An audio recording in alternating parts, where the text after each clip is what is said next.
হয়ে গেছে একটু শান্ত হন।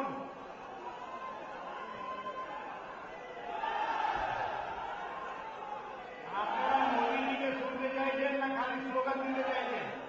মোদিজিকে যদি শুনতে হয় তাহলে একটু শান্ত হন। বন্ধুগণ, এরপর যাকে তার মূল্যবান বক্তব্য দেওয়ার জন্য ডাকছি, ওনাকে আপনারা মাঝে মাঝে টিভির ছোট পর্দায় বিতর্কে সবাই দেখতে পারেন। ওনার সারানো যুক্তি তর্ক দিয়ে বিজেপি বিরোধীদের কিভাবে স্তব্ধ করে দেন নিশ্চয়ই আপনারা উপলব্ধি করেন। সেই সিদ্ধার্থনাথ সিং আমাদের পশ্চিমবাংলার সহপ্রভারী, তাকে তার মূল্যবান বক্তব্য দেওয়ার জন্য আহ্বান জানাচ্ছি।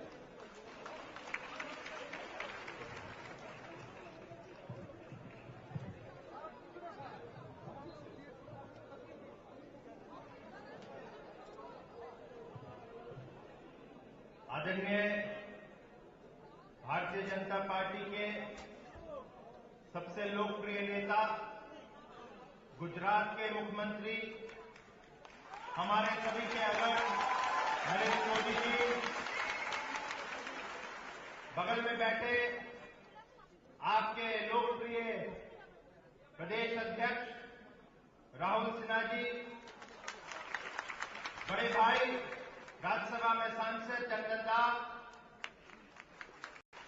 तथागत दास, प्रोफेसर असीम दास, सुकुमार दास और सभी मंच पे बैठे हुए महान भाव और भाई और बहनों, मैं जानता हूं कि आज हम लोगों को आपके बीच में नहीं आना है, तो इसलिए संक्षेप में कहेंगे, जल्दी कहेंगे और भाग जाएंगे,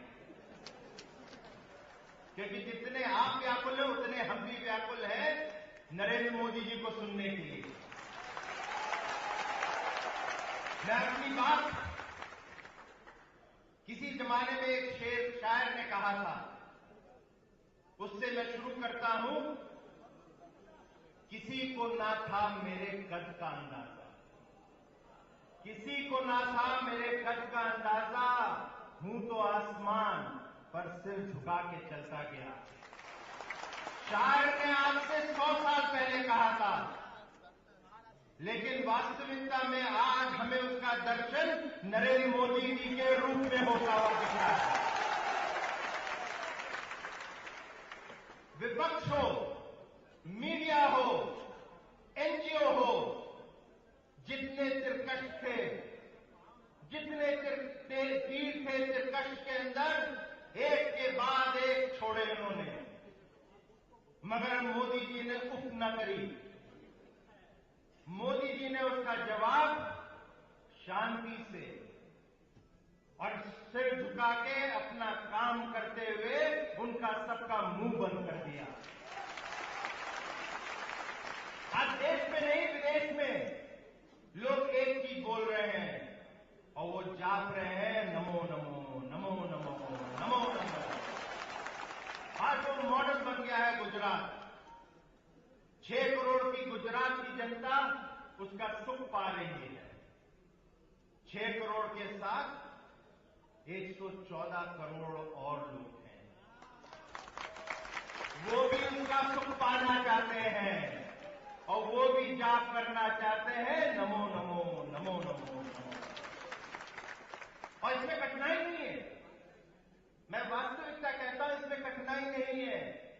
मेहनत बहुत हो रही है और मैं गर्व के साथ कहता हूं, छोटा प्रभारी हूं मगर जब भी गर्व के साथ कहता हूं कि आप लोगों ने जितना परिश्रम करा है, इस समय हम लोगों को बहुत अच्छा परिणाम मिलने वाला है। और माली के रूप में जब नरेंद्र मोदी जी आ जाए तो सिंचाई कितनी अच्छी होगी, इसकी कल्पना कर लीजिए।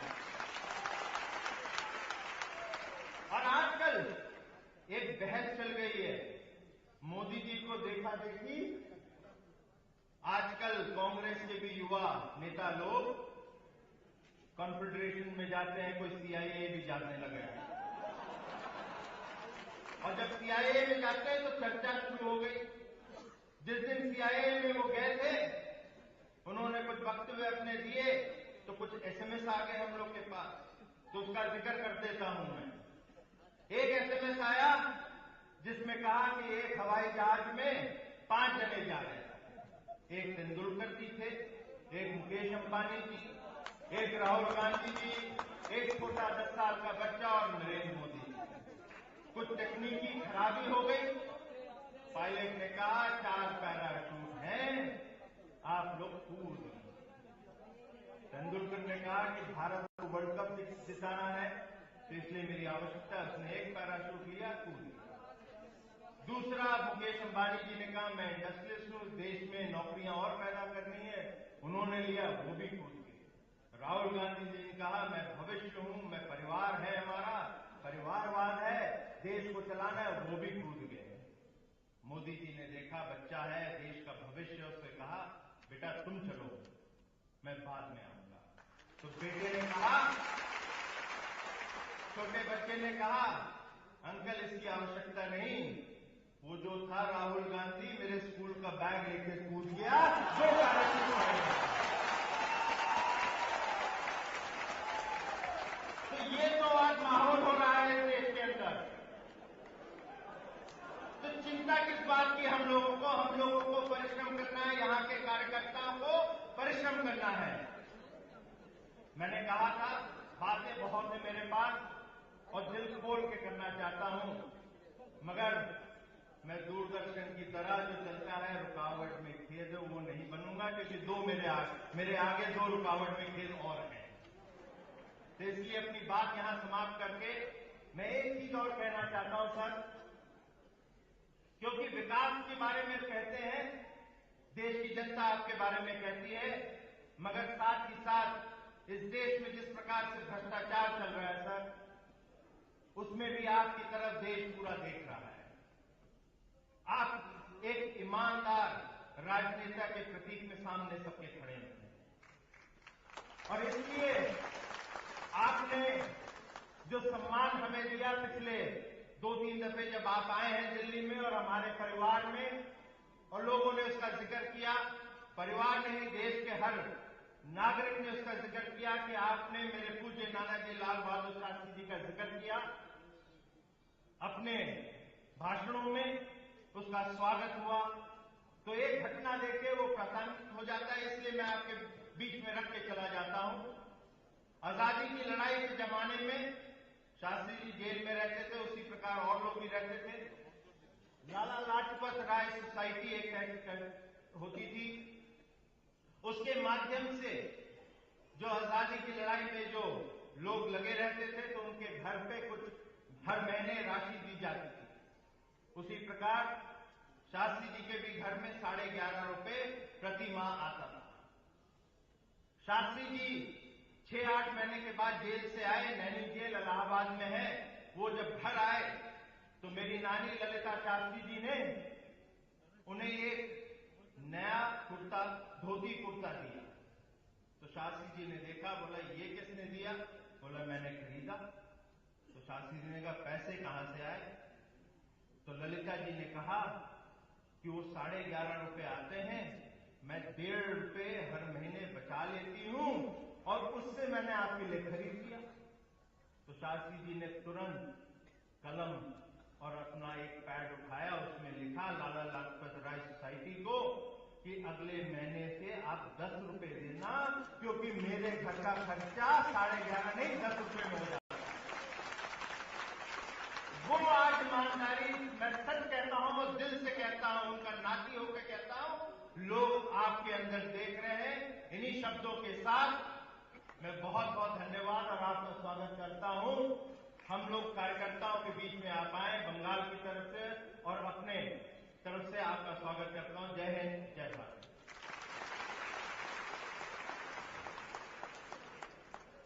এরপর বক্তব্য রাখার জন্য আমি আহ্বান জানাচ্ছি বিশিষ্ট সাংবাদিক, মধ্যপ্রদেশ থেকে রাজ্যসভার সাংসদ এবং আমাদের রাজ্যের প্রভারী মাননীয় চন্দন মিত্র মহাশয়।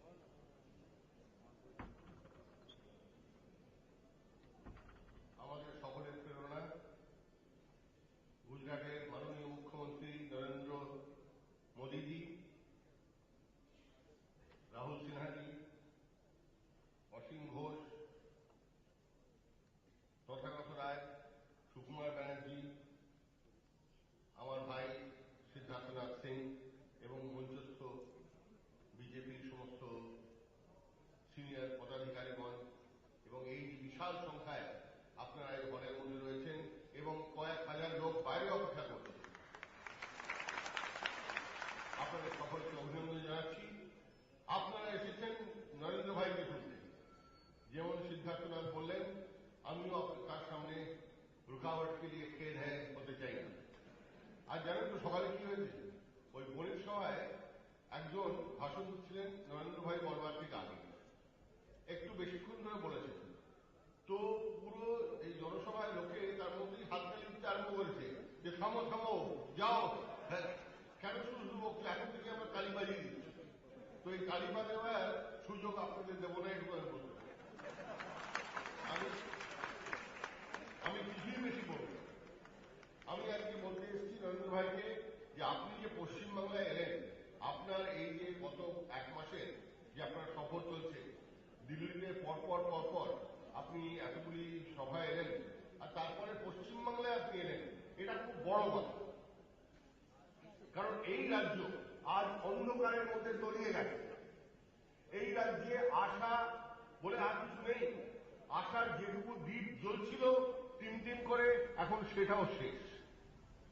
34 বছরের দুঃশাসন এবং কুস্বপ্ন, যার অন্ত আমরা হবে বলে আমরা সবাই বিশ্বাস করেছিলাম, আমরা দেখছি সেই অন্ধকার যেন আরো ঘনীভূত হয়েছে।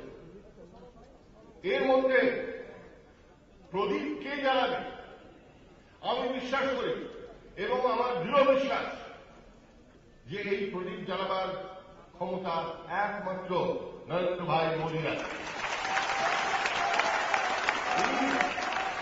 এই আশা সঞ্চার করতে পারেন, আর ওনার বক্তব্যের মাধ্যমে নয়। ভাষণ তো উনি অসাধারণ দেন, আমরা সবাই জানি, একদম মন্ত্রমুগ্ধ করে দেন, কিন্তু উনি এর প্রমাণ দেন কাজের মাধ্যমে। উনি গুজরাটে যা করে দেখিয়েছেন এবং আজ দেশের বিভিন্ন জায়গায় গিয়ে উনি সারা দেশের জন্য যে রোড ম্যাপ বানিয়ে দিচ্ছেন, এবং ছোট থেকে ছোট কথার ব্যাপার। গতকাল ফিজি মহিলা সম্মেলনে উনি মহিলাদের জন্য বলেছেন যে মহিলারা আত্মনির্ভর করে হবেন, শিল্প বাণিজ্যে তাদের যোগদান কি করে আসবে, এর জন্য গুজরাট সরকার সতত চিন্তাশীল। আমি গুজরাটে গেছি, বহুবার গেছি। যখন গুজরাটে ভূমিকম্প হয়েছিল, নরেন্দ্র ভাই তখনই ভূমিকম্প ঠিক পরে মুখ্যমন্ত্রীর পদ গ্রহণ করেছেন। সেই ভূমিকম্পের সময় নিয়েছিলাম। সে অবস্থা আজকে বর্ণনা করা যায় না, কি অবস্থা, ভয়ানক অবস্থা। তার এক বছর পরে আমি গান্ধীধাম শহর বন্দরে একটা ইন্টারভিউয়ের জন্য গিয়েছিলাম, আর তখন এই পুরো এই কচ্ছ এলাকার মধ্যে দিয়ে গেলাম। নতুন নতুন চওড়া 6 লেনের রাস্তা, গ্রামের ওপর দিয়ে ফ্লাইওভার, যেসব গ্রামের কোন নিদর্শন ছিল না, সব একেবারে ধূলিসাৎ হয়ে গেছে, মাটির সঙ্গে মিশে গেছে। সেই গ্রামে বহু মঞ্জিলা অট্টালিকা, সব জায়গায় স্কুল, সুন্দর সুন্দর বড় বড় হাসপাতাল। এটা নিয়ে আমি লিখেছিলাম আমার কাগজে। নরেন্দ্র ভাই ফোন করে আমাকে ধন্যবাদ করলেন। আমি অভিভূত হয়েছিলাম যে এই কর্মযোগী, উনি একমাত্র কর্মযোগী নন, কিন্তু সারা পৃথিবীর খবর ওনার নকল।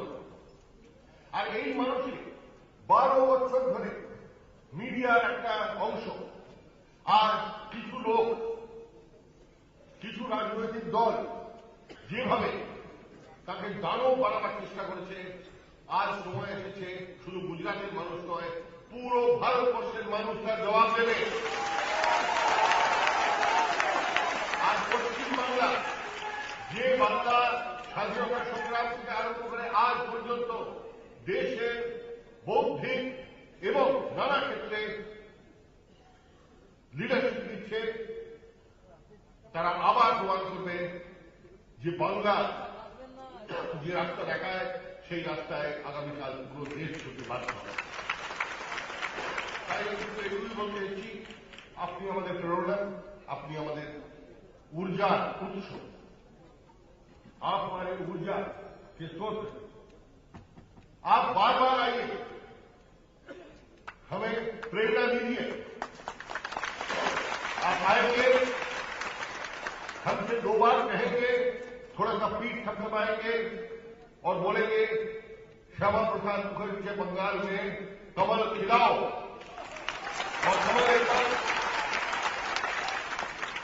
खिलने लगेगा तो नरेंद्र मोदी जी, मैं आपको आश्वस्त करना चाहता हूं कि जब दिल्ली में भाजपा की सरकार बनेगी उसमें बंगाल का बहुत बड़ा योगदान रहेगा। आपसे बस इतना अनुरोध करके मैं आज अपनी बात यही विराम देता हूं। बस आपको बार बार देखिए आशा रखते हुए और कामना करते हुए, और आप आगे बढ़िए, आपको ईश्वर और शक्ति दे। आपके साथ जनता की शक्ति तो है ही, ईश्वर की शक्ति भी जुड़ जाए तो कोई नहीं रोक सकता। न आपको रोक सकता है, न भारतीय जनता पार्टी को रोक सकता है, और न भारत को कोई रोक सकता है दुनिया का सबसे महान देश बनने से। वंदे मातरम, भारत माता की जय। এখন আমরা আমাদের অতিথিদের বরণ করে নেব। নরেন্দ্র মোদীজিকে মালা পরাবেন মাননীয় রাহুল সিনহা, তার সঙ্গে স্বামীজির মোমেন্টো এবং ধুতি পাঞ্জাবি কাপড় তার হাতে তুলে দিচ্ছেন।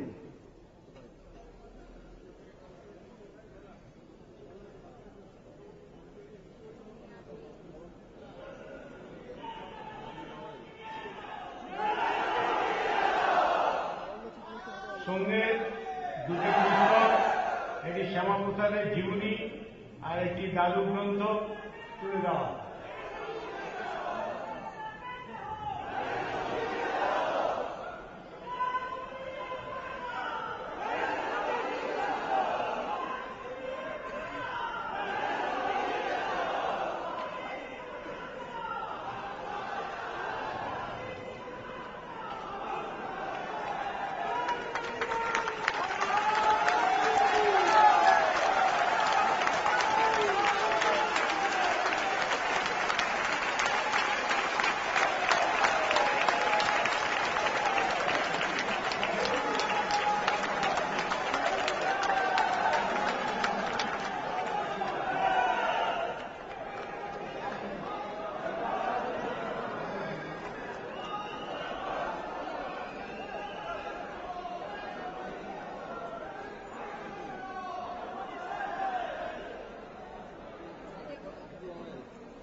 যারা ট্রেনে আছেন এখন বসে পড়ুন, এমনি বিলম্ব হয়ে গেছে। নিজের নিজের আসন গ্রহণ করুন।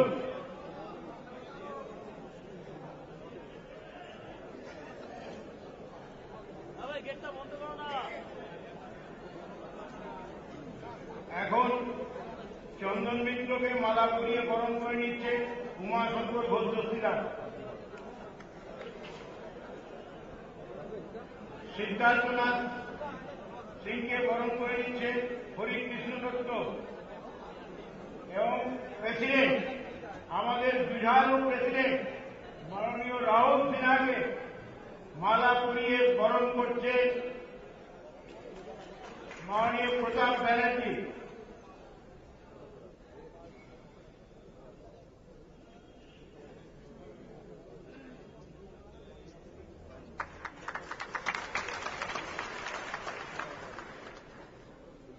বন্ধুগণ, পশ্চিমবাংলার রাজনীতিতে আমরা কোথায় যেন হারিয়ে যাচ্ছিলাম, কিন্তু যার কর্মদক্ষতা এবং অক্লান্ত পরিশ্রমে ভারতীয় জনতা পার্টি পশ্চিমবাংলায় নতুন প্রাসঙ্গিকতা পেয়েছে। এই ভারতীয় জনতা পার্টি পশ্চিমবাংলা শাখার সভাপতি মাননীয় রাহুল সিনহাকে তার মূল্যবান বক্তব্য রাখার জন্য আমন্ত্রণ।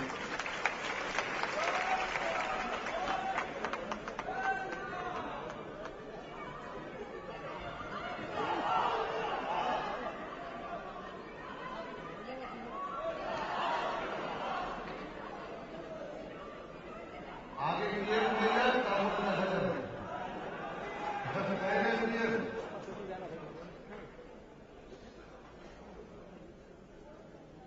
গুজরাট থেকে বর্তমানে ভারত সম্রাট নরেন্দ্র মোদীজি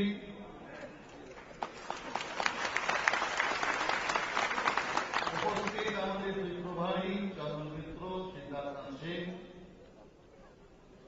রাজ্যের প্রাক্তন তিন সভাপতি সুকুমার দা, প্রধানতা, অসীম দা শারীরিক অসুস্থতার কারণে তপনদা আসতে পারেননি।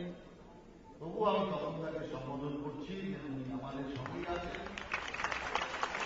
উপস্থিত ভারতীয় জনতা পার্টির রাজ্যের সমস্ত পদাধিকারীগণ আর মূলত কলকাতা এবং তার পার্শ্ববর্তী এলাকা থেকে আগত ভারতীয় জনতা পার্টির সংগ্রামী সাথীবৃন্দ, সাংবাদিক বন্ধু, এই হলে বক্তব্য রাখতে দাঁড়িয়ে প্রথমেই যেটা আমার খারাপ লাগছে যে नरेंद्र मोदी जी जिज्ञासा करें ये लोग इतना सारे लोग राजसड़क पे क्यों है। अब इतना लोग सड़क पे इसलिए है जो स्टेट गवर्नमेंट उनका ऑडिटोरियम खाली है, फिर भी हम लोगों को जगह नहीं दिया।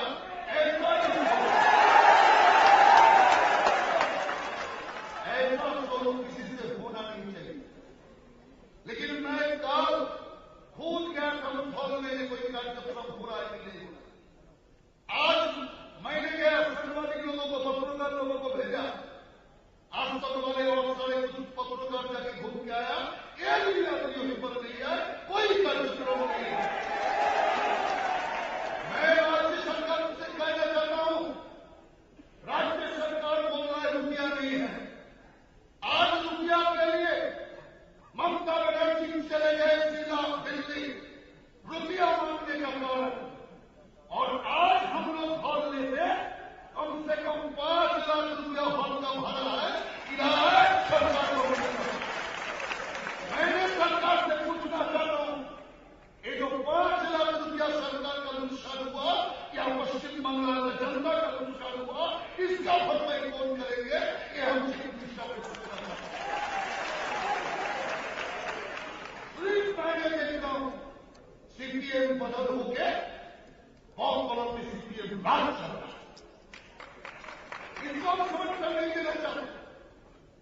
आज के सबसे मुख्य विषय যে আজকে একটা অগ্রগতা থাকা সত্ত্বেও আমাদের হাজারো কার্যকর্তা যারা বাইরে, যারা নরেন্দ্র মোদীকে দেখতে পর্যন্ত পারলেন না, আমি তাদের সবার কাছে রাজ্যের সভাপতি হিসাবে ক্ষমা চেয়ে নিচ্ছি যে প্রচুর চেষ্টা করেছিলাম, কিন্তু আমি আপনাদের এটুকু কথা দিচ্ছি, খুব শিগগিরই নরেন্দ্র মোদীকে আমরা আনবো আর প্রকাশ্যে ময়দানে নিয়ে আসবো।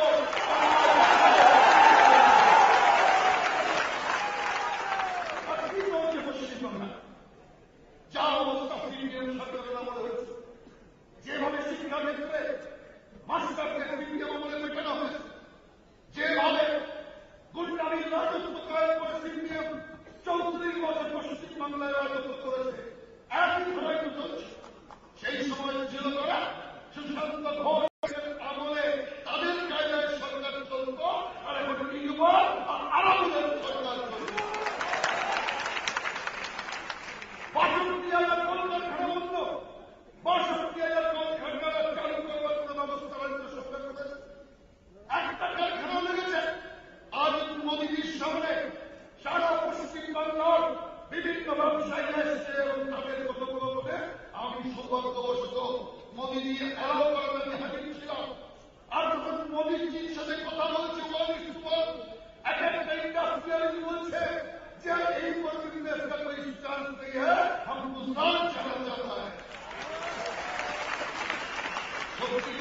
गौरव तक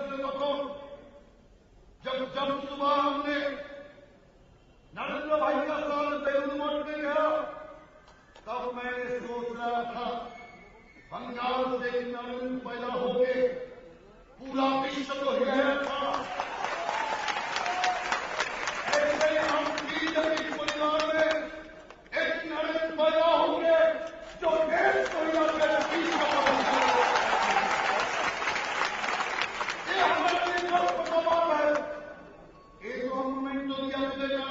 नरेंद्र मोदी जी को एक कृष्णनगर से आया।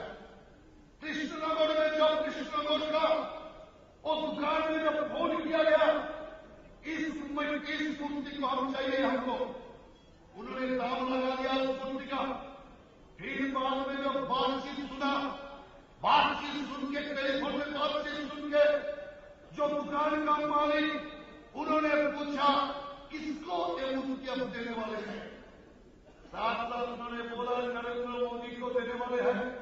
बोले आप हमको बाप का हकदार कर रहे, नरेंद्र मोदी को मुक्ति दे रहा है और हमने पैसा देंगे। एक घटना नहीं, कल नरेंद्र भाई ने जब हमको कहा, तब रात का दुकान बंद होने का टाइम था। जो 1 साल का बंदोबस्त करो, हम बेलूर मठ में महाराज जो है, जो इनका गुरुदेव है, उनको हम चलना चाहते हैं। हमारा संगठन महामंत्री गया हाथीनगर में, एक बड़ा दुकान है जिसमें हमारा भारतीय जनता पार्टी का बहुत बड़ा लीडर कोई मत जाके खरीदा। तो बातचीत करते करते जब उनसे मालूम हुआ कि साल किसके लिए, पर नरेंद्र भाई के लिए स्वामी जी को देंगे। साफ उन्होंने बोला हम किसी भी हालत से पैसा नहीं लेंगे, नरेंद्र भाई का यह चमत्कार भारत में हो। मैंने इससे 2 दिन पहले नेशनल मीटिंग में कहा, विकास का जादू इतना चल रहा है, जो आज विकास पुरुष का पीछे पूरा देश चल रहा है, पूरा देश चल रहा है। इसलिए बंगाल पीछे नहीं रहेंगे। এই কারণে আমি আপনাদের সবাইকে বলছি, এই যে শুভ মুহূর্তে আজকে পঞ্চায়েত নির্বাচনের আগে নরেন্দ্র মোদীর মতো একজন ভারত বিখ্যাত নয়, যাকে বিশ্বের বিভিন্ন জায়গা থেকে জানবার জন্য সুযোগ দিয়েছে, এমন একজন ব্যক্তিকে আজকে আমরা এখানে পেয়ে গর্বিত। এবং আমি মনে করি বাংলার রাজনীতিতে এক নতুন মোড় ঘুরিয়ে দেওয়ার জন্য আজকের এই নরেন্দ্র মোদী সভা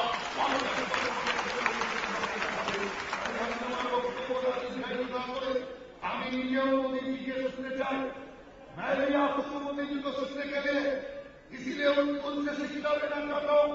इसीलिए मैं ये रुकावट बनने वाला नहीं हूँ। इसीलिए आप सबका साथ मैं नरेंद्र मोदी जी को भी, नरेंद्र मोदी जी को सुनने के लिए मैं मेरा बात को विराम देता हूँ। वंदे मातरम।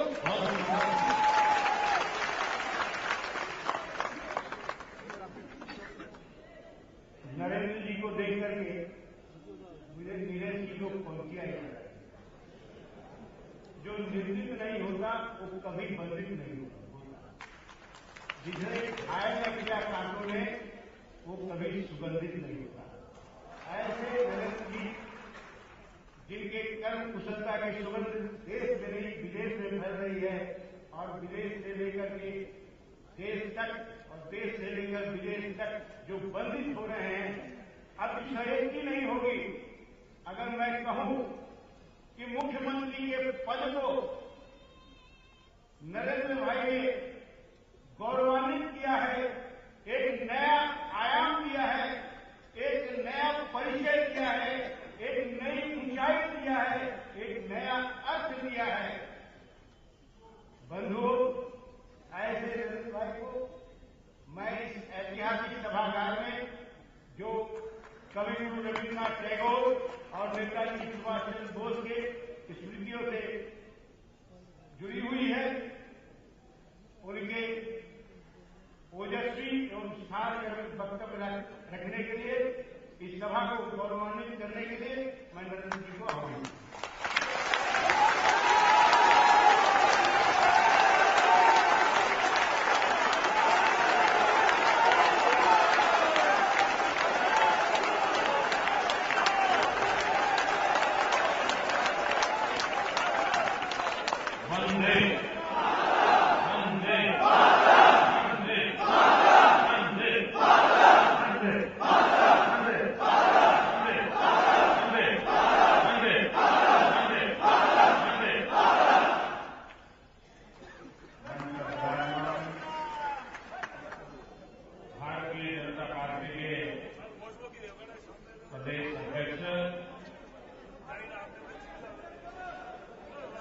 रिजर्व नेता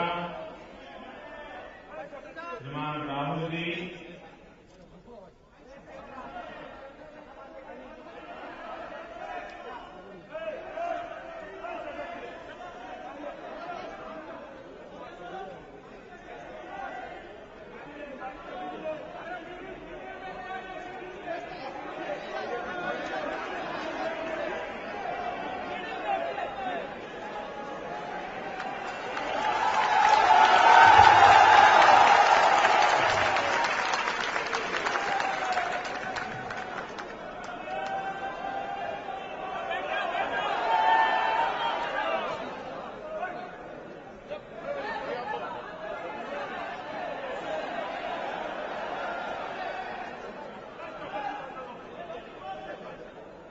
मंच पर विराजमान भारतीय जनता पार्टी के सभी वरिष्ठ नेतागण,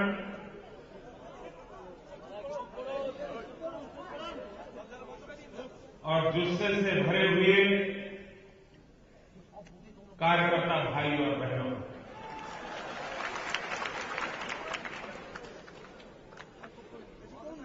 ये मेरा सौभाग्य है कि मुझे उस ऐतिहासिक भवन में आकर के आपके बीच बातचीत करने का अवसर मिला है, जिस भवन की स्मृतियां गुरुदेव के साथ, सुभाष बाबू के साथ जुड़ी हुई है, और उसके कारण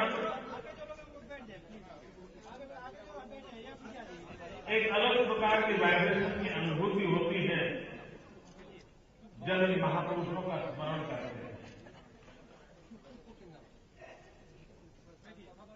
ऐसे अनेक महापुरुष जिन्होंने देश के लिए जीवन खपा दिया और बंगाल में त्याग और तपस्या के क्षेत्र में एक बहुत ऊंची मिसाल कायम की है।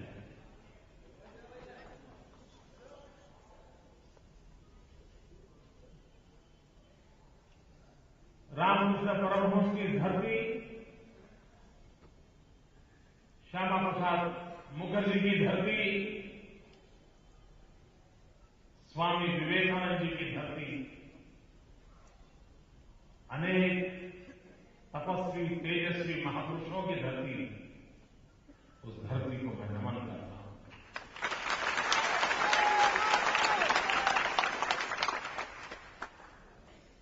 15 अप्रैल को आप नववर्ष मनाने जा रहे हैं। आपके नववर्ष के लिए मेरी बहुत बहुत शुभकामनाएं।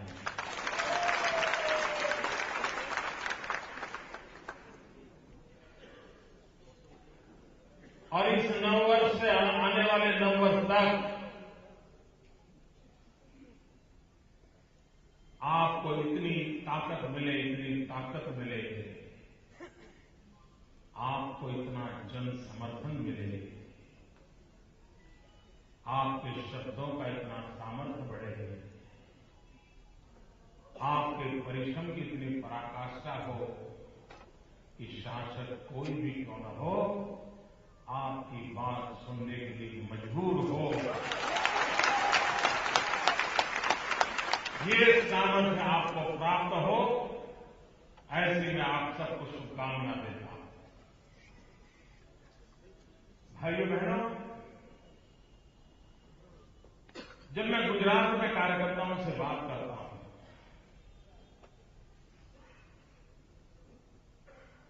और आप जानते हैं मैं वर्षों तक संगठन के कार्य से जुड़ा था। संगठन के कार्य हेतु अनेक बार पश्चिम बंगाल का भी प्रवास किया था।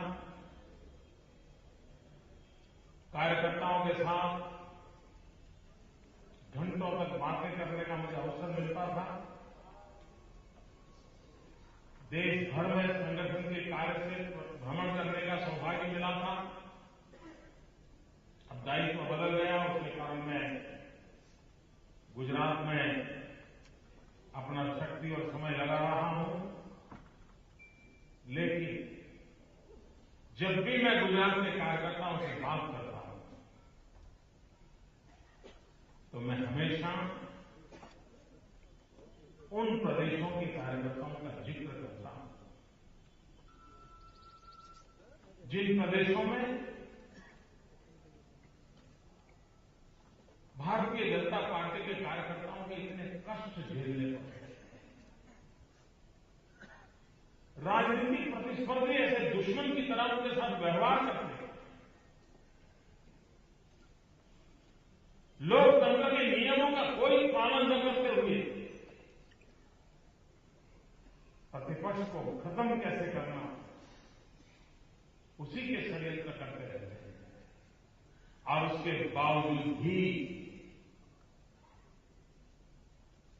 सिरे पर अनेक बार झेलते हुए भारत मां का जयकार करते हुए सालों से कार्यकर्ताओं ने अपने जीवन छुपा दिया, उनके परिवारों को खत्म छुपा दिया। और उन कार्यकर्ताओं की श्रेणी में चाहे केरल हो, चाहे पश्चिम बंगाल हो, चाहे नॉर्थ ईस्ट के प्रदेश हो, चाहे कश्मीर की धरती हो,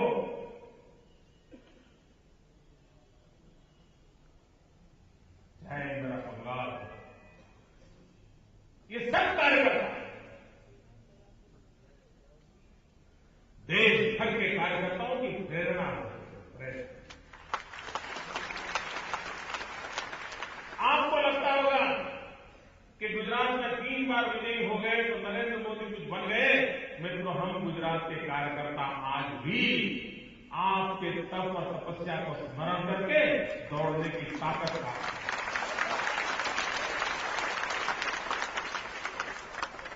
आपसे हमें प्रेरणा मिलती है, क्योंकि आपके सामने कई वर्षों तक दूर दूर तक कहीं सत्ता नजर नहीं आई।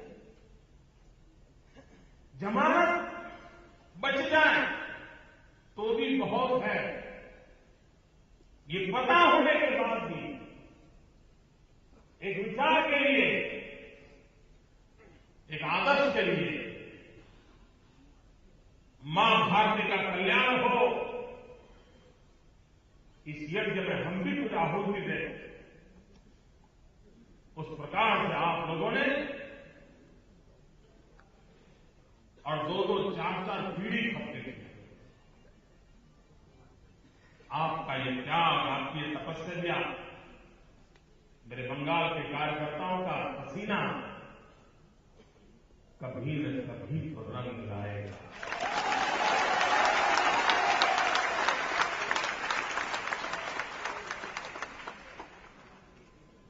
मुझे विश्वास है दोस्तों कि आने वाले एक ऐसा समय आएगा जब चारों तरफ से निराश हुआ बंगाल का नागरिक आप सीने से लगाएगा, आपको सर आंख पर बैठा देगा।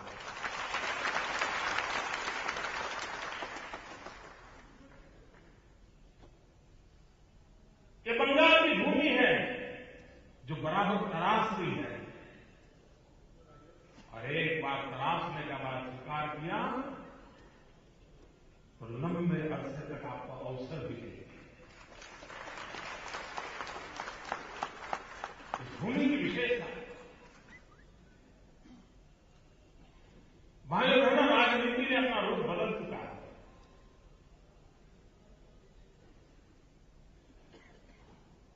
आज से 10 साल पहले राजनीति जिस ढंग से चल रही थी, उस ढंग से राजनीति करना किसी के बस का रोग नहीं है। आज हिंदुस्तान में कोई भी नेता हो, कोई भी दल हो, कोई भी विचार हो, किसी भी प्रकार के आचार हो, लेकिन सबको चाहते हुए या न चाहते हुए विकास की बात करने के लिए मजबूर होना पड़ता है।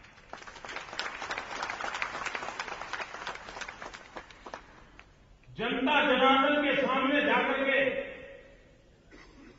विकास के मुद्दों पर विश्वास पैदा करने की कोशिश करनी पड़ती है। और भाइयों बहनों, मैं आज भारतीय जनता पार्टी के कार्यकर्ता के रूप में एक बड़े संतोष के साथ अपने साथियों के सामने सर झुकाकर कहना चाहता हूं, अगर हिंदुस्तान की राजनीति में ये मूलभूत परिवर्तन लाने का यश अगर किसी को जाता है तो गुजरात की धरती को जाता है।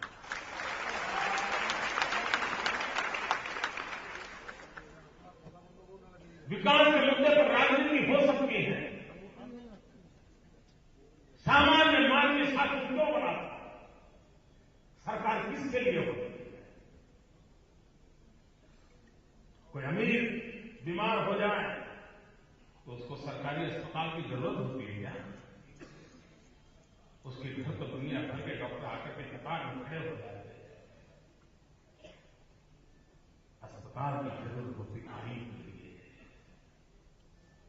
किसी अमीर के बेटे को पढ़ना है तो सैकड़ों शिक्षक आकर के घर के दरवाजे पर खड़े हो जाएंगे। सरकार का काम होता है गरीब के बच्चे को शिक्षा देना।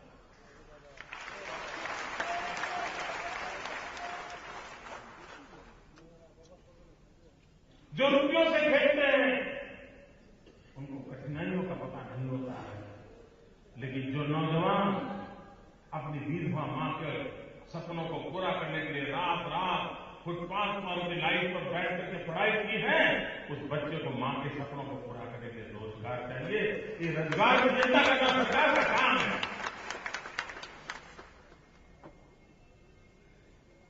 इन मूलभूत विषयों पर देश के शासकों को आने के लिए हमने मजबूर किया और इसके कारण हर सरकार को हर पल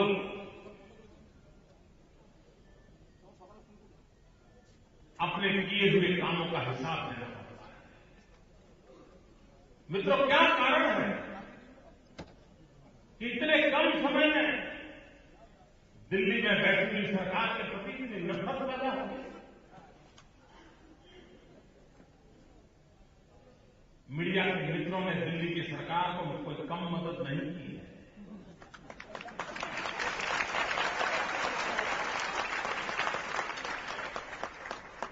जितना बचा सकते हैं बचाया, जितनी मदद कर सकते हैं करते कर रहे हैं। इस देश के अंदर एक शासन के पास हमेशा जुड़ जाने वाला वेस्टेड इंटरेस्ट ग्रुप है। उन्होंने क्या कुछ नहीं किया इस सरकार की इज्जत को बचाने के लिए? ढेर सारी कोशिशें की, लेकिन उसके बावजूद भी हिंदुस्तान के चप्पे चप्पे में, हिंदुस्तान के जन जन के मन में ये दिल्ली में बैठी हुई सरकार के प्रति नफरत क्यों है? इतना आक्रोश क्यों है? मित्रों, मैं राजनीति में तो बड़ी देर से आया, लेकिन सालों तक जिंदगी सांस्कृतिक सामाजिक कामों में लगाई थी, राजनीति में नहीं था। लेकिन अभ्यास करने का स्वभाव था, देखता था। मित्रों, मैं अनुभव के आधार पर कहता हूं, एक राजनीतिक शास्त्र के विद्यार्थी के रूप में कहता हूं कि दिल्ली के तट पर आजादी के बाद शायद ये पहली सरकार ऐसी है जिसके प्रति इतनी भयंकर घृणा और नफरत का माहौल है।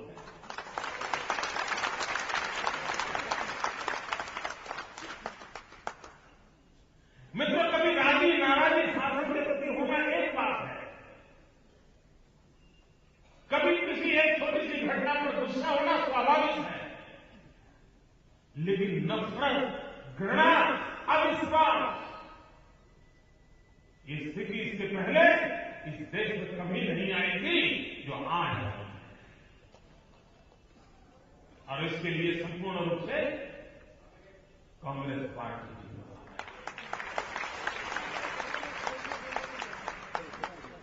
और कांग्रेस पार्टी इस हद तक अपने स्वार्थ को लेकर के आगे बढ़ रही है कि कुछ भी बुरा हो जाए और मान लीजिए वो बुरा नॉन यूपीए स्टेट में हुआ तो उछल करके उस राज्य को बदनाम करने के लिए पूरी शक्ति लगा देते हैं। और अगर यूपीए स्टेट में नहीं हुआ या सेंट्रल गवर्नमेंट में हुआ तो बेशर्मी के साथ सारे काम अपने साथी पक्षों के सर पर डाल देते हैं। बड़ी चतुराई है। जैसे उनका तो कोई गुनाह ही नहीं, उनकी कोई जिम्मेवारी नहीं, उनका कोई दायित्व नहीं। क्या भाइयों बहनों,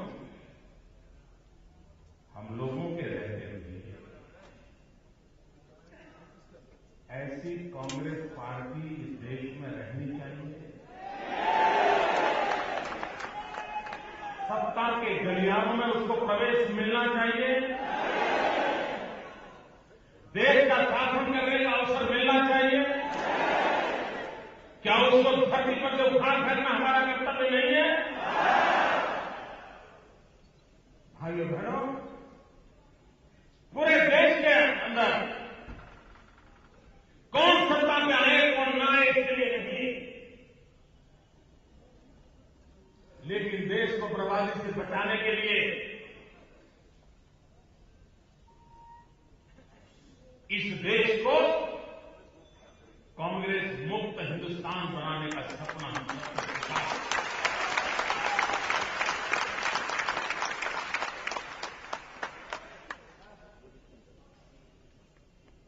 भाइयों बहनों, क्या कारण है का चारों तरफ जब भी विकास की चर्चा होती है तो गुजरात का जिक्र होता है। क्या कारण है? जो लोग गुजरात को प्रेम करते हैं, जो गुजरात के प्रति नाराजगी उनके दिल में नहीं है, वे लोग क्या कहते हैं? देखो गुजरात कैसा हुआ, देखो गुजरात ने क्या किया। और जिनको गुजरात पसंद नहीं है वे क्या कहते हैं? वो कहते हैं देखिए इसमें हम गुजरात से भी आगे हैं।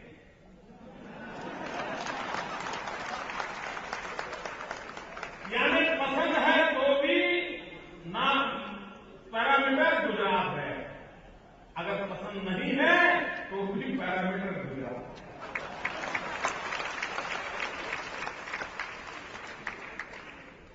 अच्छा किया तो कहना पड़ता है गुजरात से अच्छा किया, बुरा किया तो हिसाब लगता है अभी गुजरात को तो तुम पहुंच नहीं पाओगे। स्थिति क्यों पैदा है? मैं देश के पॉलिटिकल पंडितों को निमंत्रण देता हूं। आज बंगाल की धरती तो विद्वान लोगों की धरती है और सच्चाई और ईमानदारी के साथ लिखने का साहस रखने वाले लोग आज भी बंगाल की धरती में है।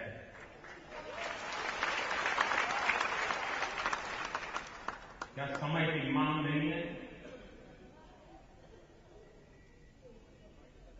स्थितियों का तकाजा नहीं है कि हम इस देश की राजनीतिक गतिविधियों के मॉडल का अध्ययन करें? अब कोई चीज छिपी हुई नहीं है। इस देश में करीब 50 साल तक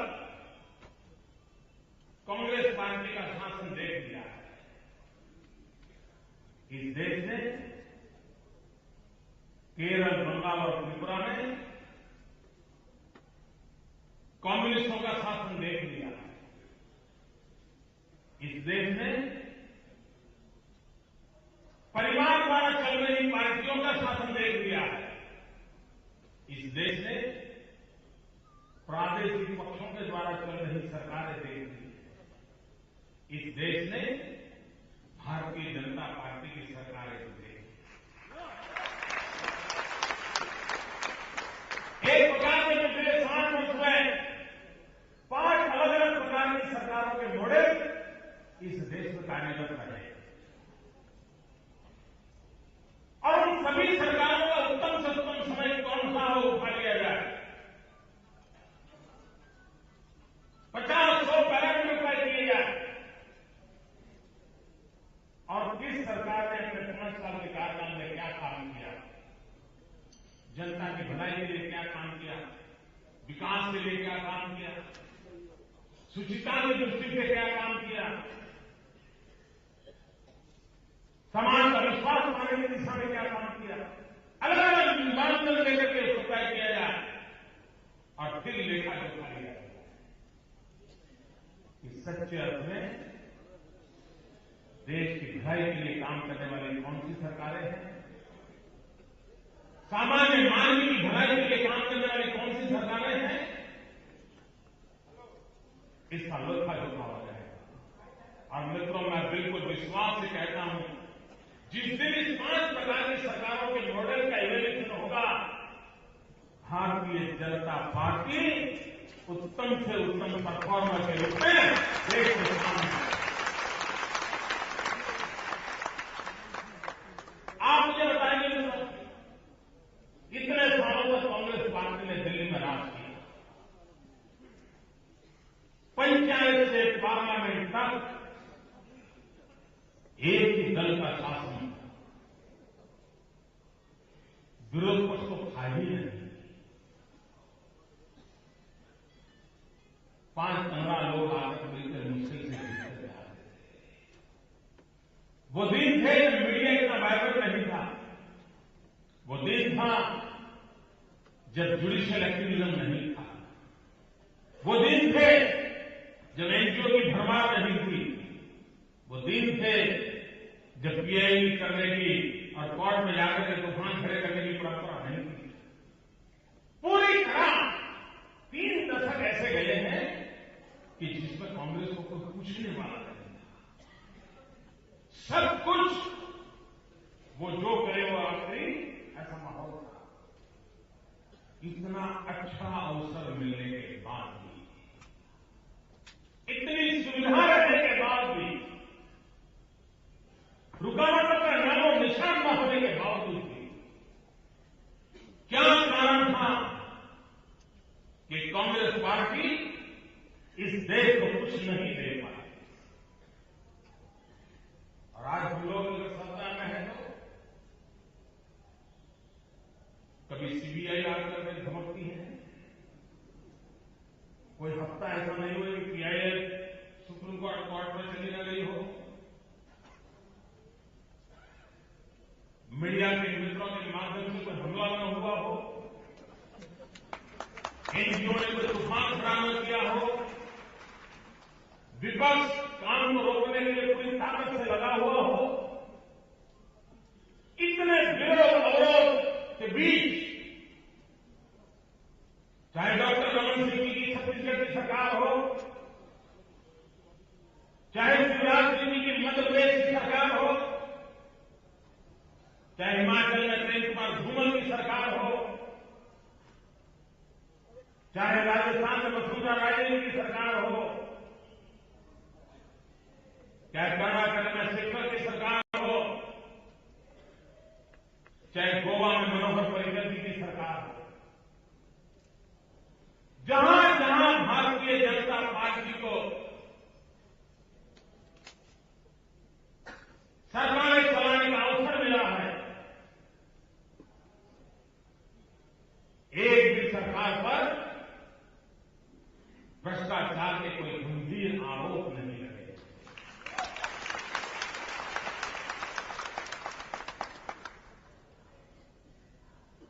उन सरकारों के कार्यकाल को देखा जाए, जनता की भलाई के उत्तम से उत्तम निर्णय किए हैं और उत्तम से उत्तम प्रकार से उन्होंने डिलीवरी देकर के दिखाया। कम्युनिस्टों ने सरकार चलाई, बंगाल को बताने की जरूरत है क्या हालत कर दी, तबाह कर दिए, इस देश को बर्बाद कर दिया। केरल को क्या दिया उन्होंने?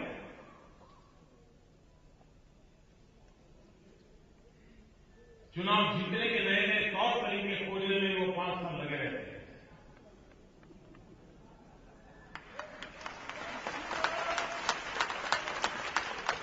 पूरी शक्ति सरकारी अधिकारियों के अपॉइंटमेंट तक चुनाव जीतने के लिए काम कौन आएगा, उसी एक लेकर के चलते रहते हैं। अपने विरोधियों को प्रताड़ित करना, उनको परेशान करना, उनको जिंदगी से हाथ धोना पड़े, सार्वजनिक जीवन छोड़ना पड़े, यहां तक उन पर जुल्म करना, यही काम इन लोगों ने किया। और उसके बावजूद भी जनता की आशा का आकांक्षा को पूर्ण करने की कोई परिणाम नजर नहीं आता है।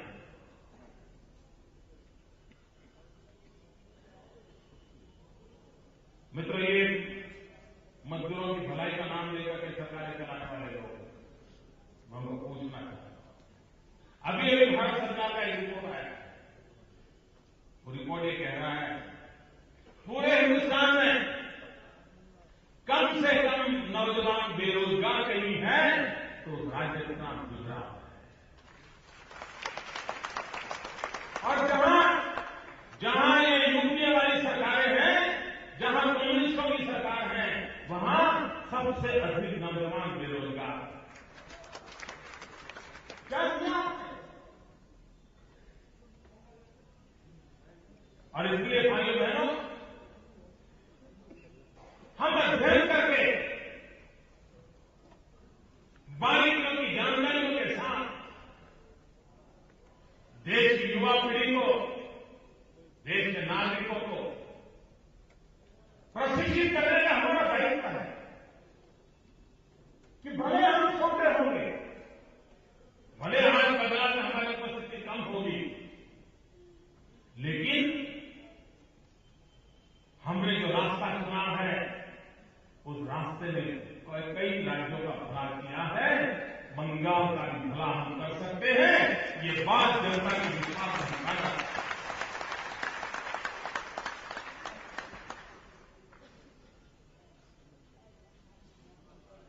मित्रों, कांग्रेस पार्टी में अभी विवाद चल रहा है, एक पावर सेंटर हो कि 2 पावर सेंटर। मुझे समझ नहीं आता है इस विवाद में हम क्या समझेंगे।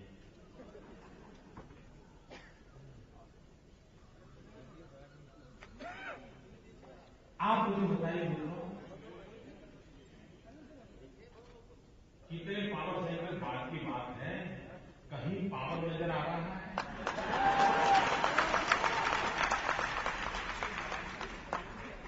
पावर हो तो फिर कितने सेंटर में बाद में चर्चा करें, पावर नजर नहीं आ रहा है।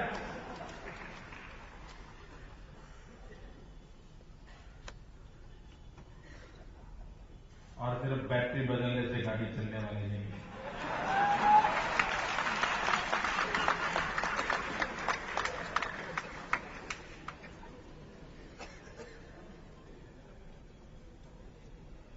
मित्र, आप यही बंगाल में 100 कार्यकर्ताओं को मिलिए कांग्रेस से। यह हमारे पत्रकार मित्रों से एक छोटा सा प्रार्थना करके आज जाना चाहता हूं।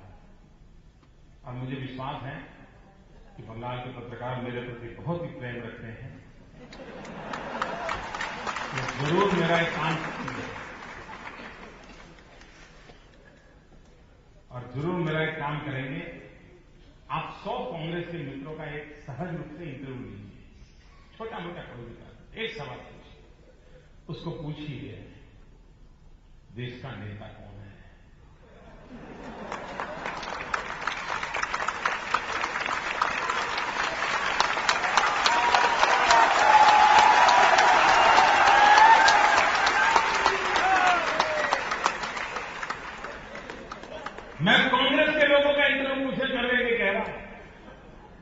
मित्रों, आप देखना 100 में से एक भी व्यक्ति डॉक्टर मनमोहन सिंह जी का नाम नहीं बोलेगा।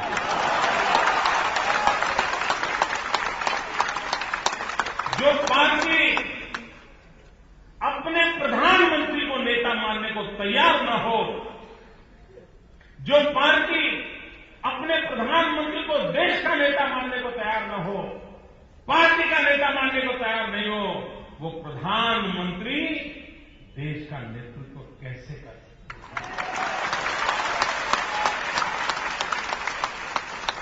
उनकी पार्टी उनको स्वीकार नहीं करती। आप पूछ लीजिए, मैं और मुझे विश्वास है बंगाल के पत्रकारों की ईमानदारी पर वो जरूर जाएंगे और पूछ करके आएंगे और अखबार में छापेंगे।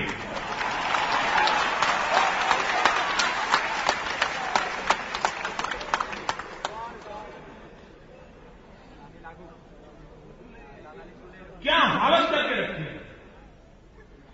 कोई ऐसा क्षेत्र है, कोई ऐसा जहां पर कांग्रेस के मित्र विश्वास से कह सके कि हमने ये काम किया। ज्यादा से ज्यादा क्या कहते हैं, ये कि नेता तो जहां भी जाते हैं वो कहते हैं हमने मोबाइल दिया। आप में से सबके पास मोबाइल है ना? है ना? आपको किसी ने गिफ्ट में दिया था?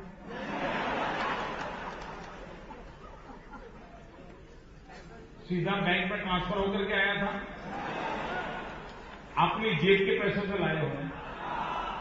फिर भी बताइए कितना बड़ा झूठ बोल सकते हैं कि मोबाइल फोन हमने दिया। ये कैसे? आप इनकी हिम्मत देखिए और ये देश देखिए तो उनको सवाल नहीं पूछ रहा कि भैया तुम कैसे कह रहे हो मोबाइल फोन हमने दिया।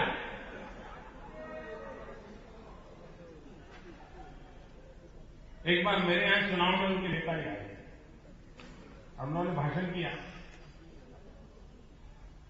कि देखिए आपके जेब में जो मोबाइल फोन है वो हमने दिया है। तो उसके बाद मेरा भी एक जगह पे भाषण था। मैंने कहा मोबाइल दिया न दिया वो तो भगवान जाने, लेकिन चार्जर का क्या?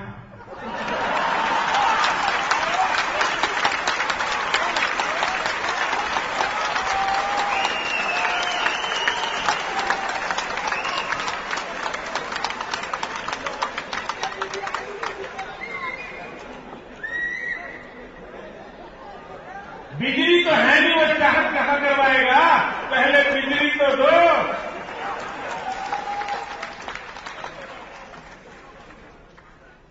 मित्रों, क्या ये कैसे देश चला रहा है? और उनको लगता है कि तिजोरी लुटा दो, इसका मतलब है आर्थिक प्रगति की ओर। यहां बैठा हुआ कोई भी व्यक्ति आपके पास 5,000 रुपया है तो 5,000 रुपये से 3 दिन में बढ़िया बढ़िया मिष्टी दही ले आए, रसगुल्ले ले आए, संदेश ले आए और 5,000 रुपये उड़ा दिया। और मुझे बताइए ये आपके 5,000 रुपये का सही मैनेजमेंट है क्या? पेट भरा, मीठा लगा, अच्छा लगा, लेकिन सही मैनेजमेंट है क्या? लेकिन कोई और व्यक्ति 5,000 रुपये में से 7,000 कैसे हो, 10,000 कैसे हो, 10,000 में से 2,000 रुपये अच्छे काम के लिए खर्च करें, फिर 5,000 के 8,000 हो, फिर उसमें से 3,000 खर्च करें, इसको करें, उसको आयोजन कहते हैं कि नहीं कहते हैं? मित्रों, दिल्ली की सरकार उड़ाने में लगी हुई है और रुपये आपके जा रहे हैं, आपके जा रहे हैं। ये जनता जनार्दन के पैसों को उड़ा रहे हैं लोग, और जनता कब तक चुप रहेगी? अपने राजनीतिक स्वार्थ की पूर्ति के लिए हिंदुस्तान की जनता ने दिन रात मेहनत करके जो टैक्स चुकाए हैं, उन टैक्स के पैसों को राष्ट्र के विकास में उपयोग करने के बजाय अपनी वोट बैंक को मजबूत करने के लिए खर्च किया जा रहा है, और ये देश के साथ सबसे बड़ा धोखा है। कभी कभी कहते हैं कि हमने आरटीआई का कानून दिया। अभी 4 दिन पहले मैंने पूछा, मैंने पढ़ा, भारत के प्रधानमंत्री के कार्यालय में किसी नागरिक ने चिट्ठी लिख करके जानकारी मांगी कि देश के प्रधानमंत्री के कार्यालय से जानकारी देने से मना कर दिया गया, और अगर आप मना करते हो तो आरटीआई के नाम पर गीत गाने का अधिकार किसने दिया है? आप जानकारी तो देते नहीं हो, और अगर जानकारी आप देते नहीं हो तो जानकारी देने के कानून के नाम पर आप रोजी रोटी कमाने निकले हो। भाइयों बहनों, आज देश की हालत ऐसी है। मैं कल दिल्ली में एक सेमिनार में था, मिनिमम गवर्नमेंट मैक्सिमम गवर्नेंस। तो मैंने काफी देर तक अपना भाषण सुनाया, और बोलते बोलते मुझे विचार आया कि दिल्ली में सब बोलने से क्या मतलब है। मेरे मन में विचार आया, मैंने कहा भाई एक तो विजय है मिनिमम गवर्नमेंट मैक्सिमम गवर्नेंस, लेकिन आज तो देश में नो गवर्नमेंट नो गवर्नेंस, तो उसका क्या करें? सरकार की अनुभूति नहीं हो रही है, न कोई अच्छी खबर आती है, न कोई सुनवाई की व्यवस्था है। मैं कभी कभी कांग्रेस के मित्रों को पूछता हूं, मैंने कहा हो यार बाकी सब छोड़ो, पिछले 1 साल में 10 अच्छे काम किए हो देश के लिए, जरा बता दो मुझे। अच्छे कांग्रेस के मित्र बता नहीं पाते। ज्यादा से ज्यादा तिजोरी हमने कैसे लुटाई उसकी गिनती करते हैं।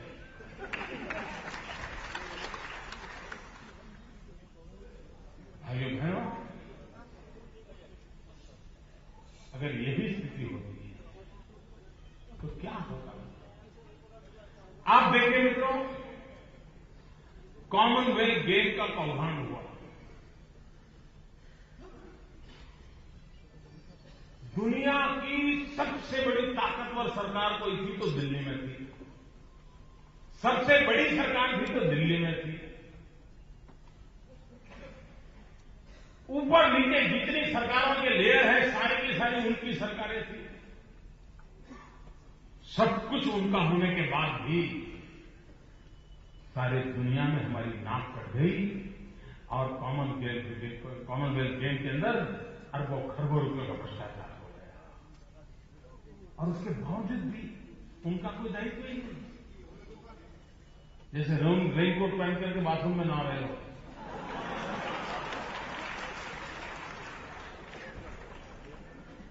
मैं हैरान हो गया।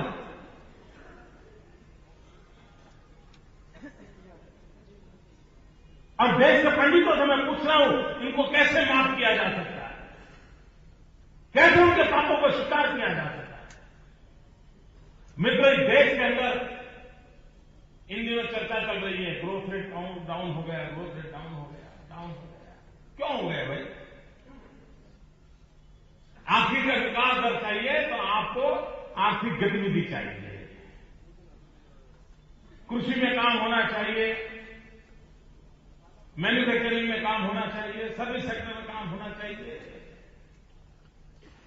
लेकिन अगर कारखाने कैसे चलेंगे भाई? अगर बिजली नहीं है तो कारखाने कैसे चलेंगे? कारखाने नहीं चलेंगे तो नौजवानों को रोजगार कहां से मिलेगा?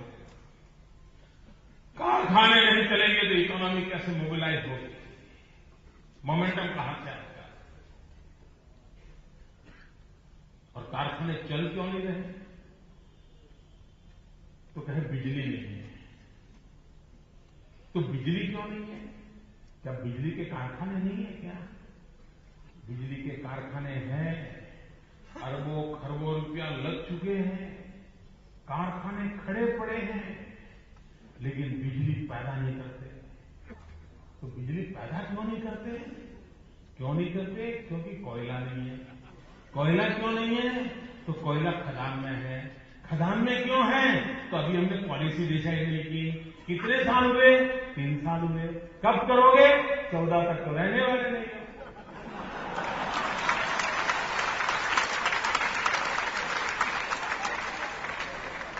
आप मुझे बताइए, ताकतवर है उनकी है नहीं है। आज देश में एक तरफ अंधेरा है, लोगों को बिजली नहीं मिल रही है, बिजली के कारण कारखाने बंद हो रहे हैं, और दूसरी तरफ 30,000 मेगावाट बिजली पैदा करने की क्षमता रखने वाले कारखाने फ्यूल के अभाव में बंद पड़े हुए हैं। कौन जिम्मेवार? जिसका पैसा लगना था लग गए, कारखाने लग खड़े हो गए, कोयला नहीं है, उस कोयला न होने के कारण ये हालत हो गई। और मित्रों, हिंदुस्तान की सरकार की हालत देखिए। हमारे अड़ोस पड़ोस के छोटे छोटे देश जहां पर कोयले की खदान है, जब हिंदुस्तान में कोयला बंद हो गया ना और कोयले की कोई परमिशन नहीं मिल रही है, तो व्यापारियों ने तय किया, भाई चलो इंडोनेशिया से, ऑस्ट्रेलिया से, अलग छोटे मोटे देशों से कोयला लाएंगे, अफ्रीकन कंट्री से कोयला लाएंगे। भारत सरकार की इस पॉलिसी पैरालिसिस के कारण उन देशों को पता चल गया कि हिंदुस्तान में बिजली के कारखाने बंद पड़े हैं, उनको कोयले की जरूरत है और हिंदुस्तान की सरकार कोयला दे नहीं पाएगी। रातों रात उन्होंने दाम बढ़ा दिए। और ये दिल्ली में बैठी हुई सरकार छोटे छोटे देशों पर भी दबाव नहीं पैदा कर सकती कि आपने जो सौदा किया था उस दाम से आपको कोयला देना पड़ेगा, हिंदुस्तान को कोयला देने से आप मुकर नहीं सकते हैं। मित्रों, इतना कहने की ताकत ये दिल्ली की सरकार में नहीं है। हर छोटा मोटा देश दबा देता है। बोलो, मैं हैरान हूं। और ऐसा होते क्यों है? क्या उनके पार्टनर के कारण हो रहा है कि उनके जो साथी दल है उनके कारण हो रहा है? कांग्रेस जिम्मेवारी लेने को तैयार नहीं, इसलिए हो रहा है। दुनिया आपको इसलिए सुनती नहीं है क्योंकि खुद कांग्रेस का मंत्री विदेश मंत्री हो और यूएनओ के अंदर जब भाषण करने के लिए खड़ा होता है और किसी दूसरे देश का कागज पढ़ने लग जाता है, तो पूरे विश्व को लगता है यार तो सब सब तो कई पिछले लोग हैं, ये सब गौन के सफाई करो। मित्रों, ये हालत हिंदुस्तान की कभी कभी मित्रों विश्व के नक्शे पर ये देश की इतनी बेइज्जती कभी नहीं हुई जितनी बेइज्जती इस सरकार के कारण हुई है। सारी दुनिया में नाम अपना खराब होता चला जाता है। विश्व में कोई हम पर विश्वास नहीं करता। आपने अच्छा व्यापार हो, आपकी अच्छी प्रोडक्ट हो, तो भी विदेशों के बायर आपके साथ व्यापार करने से डर रहे हैं। आप स्वतंत्र होने के बाद में डर रहे, तो उसको भरोसा नहीं कि भारत सरकार की नीति कब बदल जाएगी और बायर ने जो सौदा किया है वो फुलफिल नहीं होगा, पता नहीं रुक के डूब जाएंगे। भाइयों बहनों, ये इनकी स्थिति है। बीच में हमने देखा गरीबों को अन्न नहीं मिल रहा, राशन कार्ड है, गेहूं नहीं मिल रहा है, चावल नहीं मिल रहा है, कैरोसिन नहीं मिल रहा। और दूसरी तरफ अखबारों में, टीवी पर खबरें आ रही हैं कि बोरियों की बोरियां पानी में भीग रही हैं, सड़ रही है। देश का किसान ने परिश्रम किया हुआ अन्न सड़ रहा है, तो किसी ने पीआई कर दी, तो सुप्रीम कोर्ट ने डंडा चलाया कि सारा जो अन्न के भंडार भरे पड़े हैं, अगर उसको संभाल नहीं सकते हो तो गरीबों को बांट दो। ये दिल्ली की सरकार ने गरीबों को नहीं बांटा। दिन रात कहते हैं कि हमको सुप्रीम कोर्ट जो कहती है वो करते हैं। सुप्रीम कोर्ट ने 50 बार कहा, लेकिन उन्होंने नहीं किया। और किया तो क्या किया? भाइयों बहनों, सुप्रीम कोर्ट संवेदना के साथ ये कहती है कि अन्न गरीबों को बांटो। दिल्ली में बैठी हुई सरकार कहती है कि हम गरीबों में नहीं बांटेंगे। और किया तो क्या किया? शराब बनाने वाले जो ठेकेदार थे, उन शराब के ठेकेदारों को 65 पैसे के दाम से ये अन्न दे दिया गया।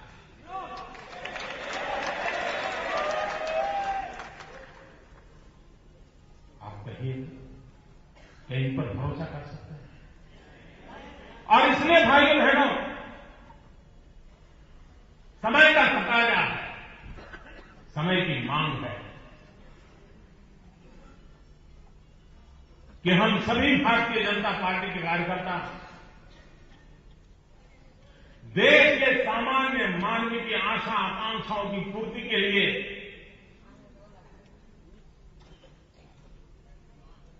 आजादी के लिए शहीद होने वाले महापुरुषों ने जो सपनों से जुड़े थे, उन सपनों को पूरा करने के लिए स्वामी विवेकानंद की 150वीं जयंती जब देश मना रहा है, तब विवेकानंद के उन सपनों को पूरा करने के लिए भारतीय जनता पार्टी के एक एक कार्यकर्ता ने इस देश में से कांग्रेस पार्टी को उखाड़ फेंकने का संकल्प करके आगे बढ़ना, इस देश को तोड़ने वाले, इस देश को कठिनाइयों में डालने वाली सारी शक्तियों को परास्त करने का संकल्प करना होगा। और मित्रों, मैं विश्वास से कहता हूं, वक्त बहुत तेजी से बदल रहा है।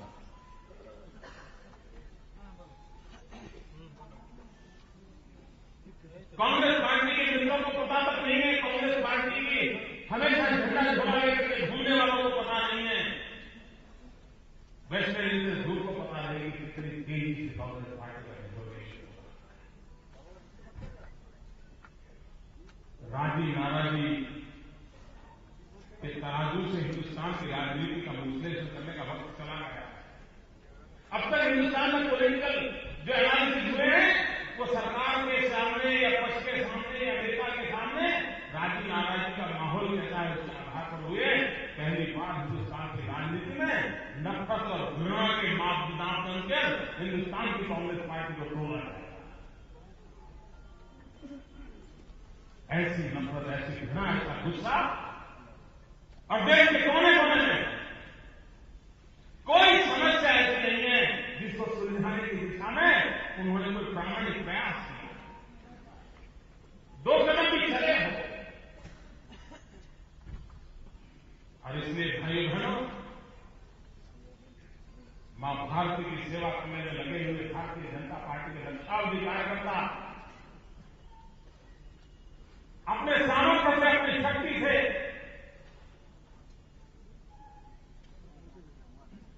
आने वाली हर चुनौती का सामना करते हुए विजय का विश्वास लेकर के गांव गांव, गली गली कमल खिलाने का सपना लेकर के जिस धरती पर डॉक्टर श्यामा प्रसाद मुखर्जी का जन्म हुआ और जिन्होंने सपना संजोए हैं, तो श्यामा प्रसाद मुखर्जी के सपनों को पूरा करने के लिए आओ हम पूरी ताकत से काम करेंगे, हम कोई कमी न करें। और जो लोग अपने आप को बड़े शहंशाह मानते हैं, उन सभी से मेरा आग्रहपूर्वक निवेदन है,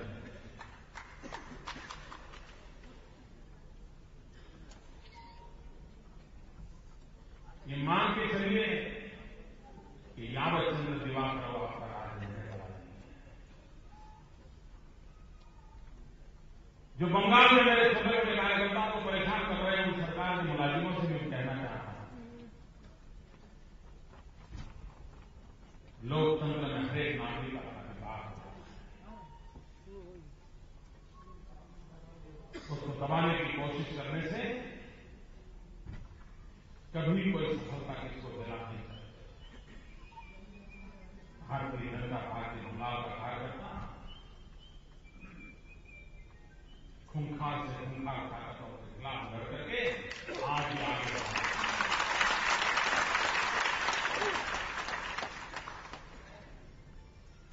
रुकना, हटना, झुकना, ये हमारा चरित्र नहीं है, ये हमारे संस्कार नहीं है।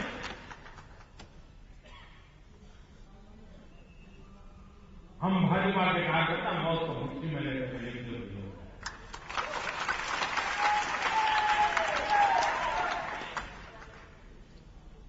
मां भारती के कल्याण के लिए निकले हुए लोग हैं।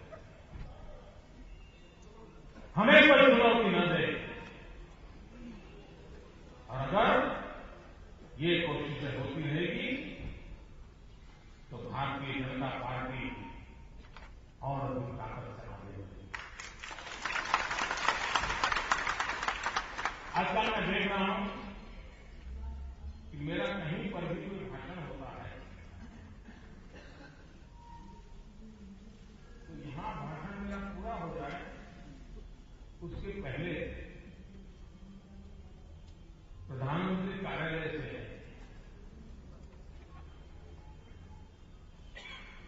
ट्वीट करके उसके जवाब दिए जाते हैं। ये प्रधानमंत्री कार्यालय से और तुरंत मैंने अभी मेरा भाषण पूरा हो गया, मैं अभी तो वहां बैठने जाऊंगा, तब तक मैं तो 2-3 चीजें छोड़ देते हैं और सरासर झूठ, कौन पूछने वाला, यही चल रहा है। मेरे कांग्रेस के मित्रों, देश की जनता की समझदारी पर शक मत कीजिए।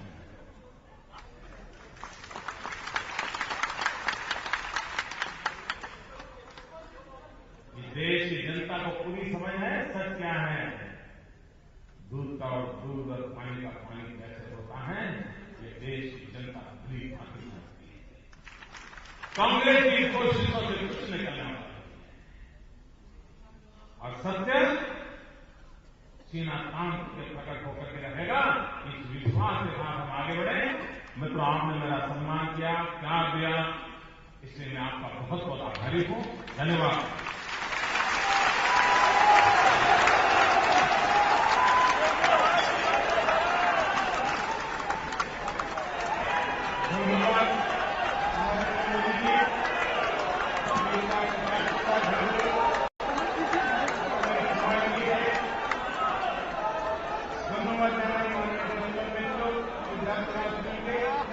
আর বিশেষভাবে ধন্যবাদ জানাই প্রিন্ট মিডিয়া, ইলেকট্রনিক মিডিয়ার বন্ধুদের, যাদের কাছে আমরা এই ভিড় থাকা সত্ত্বেও তারা কষ্ট করে জল না পেয়েও, কারণ আমরা জল সরবরাহ করতে পারিনি, তার জন্য ক্ষমা চাইছি। এবং কর্মী বন্ধুরা যারা এত কষ্ট করে এই সভাকে সফল বানিয়েছে, বাইরে যারা আছে, যারা বাইরে থেকে বহুকে এই সভাকে শুনেছেন, জানিয়েছেন, নরেন্দ্র মোদীকে সবাইকে ধন্যবাদ জানিয়ে এই সভাকে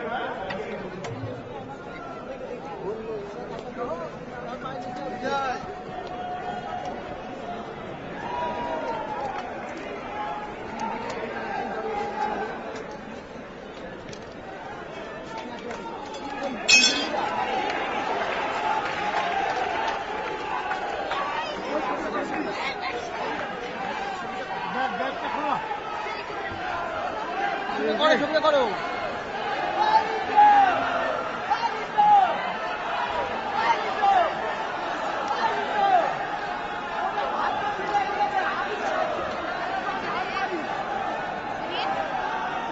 মাথাটা সরে নাই।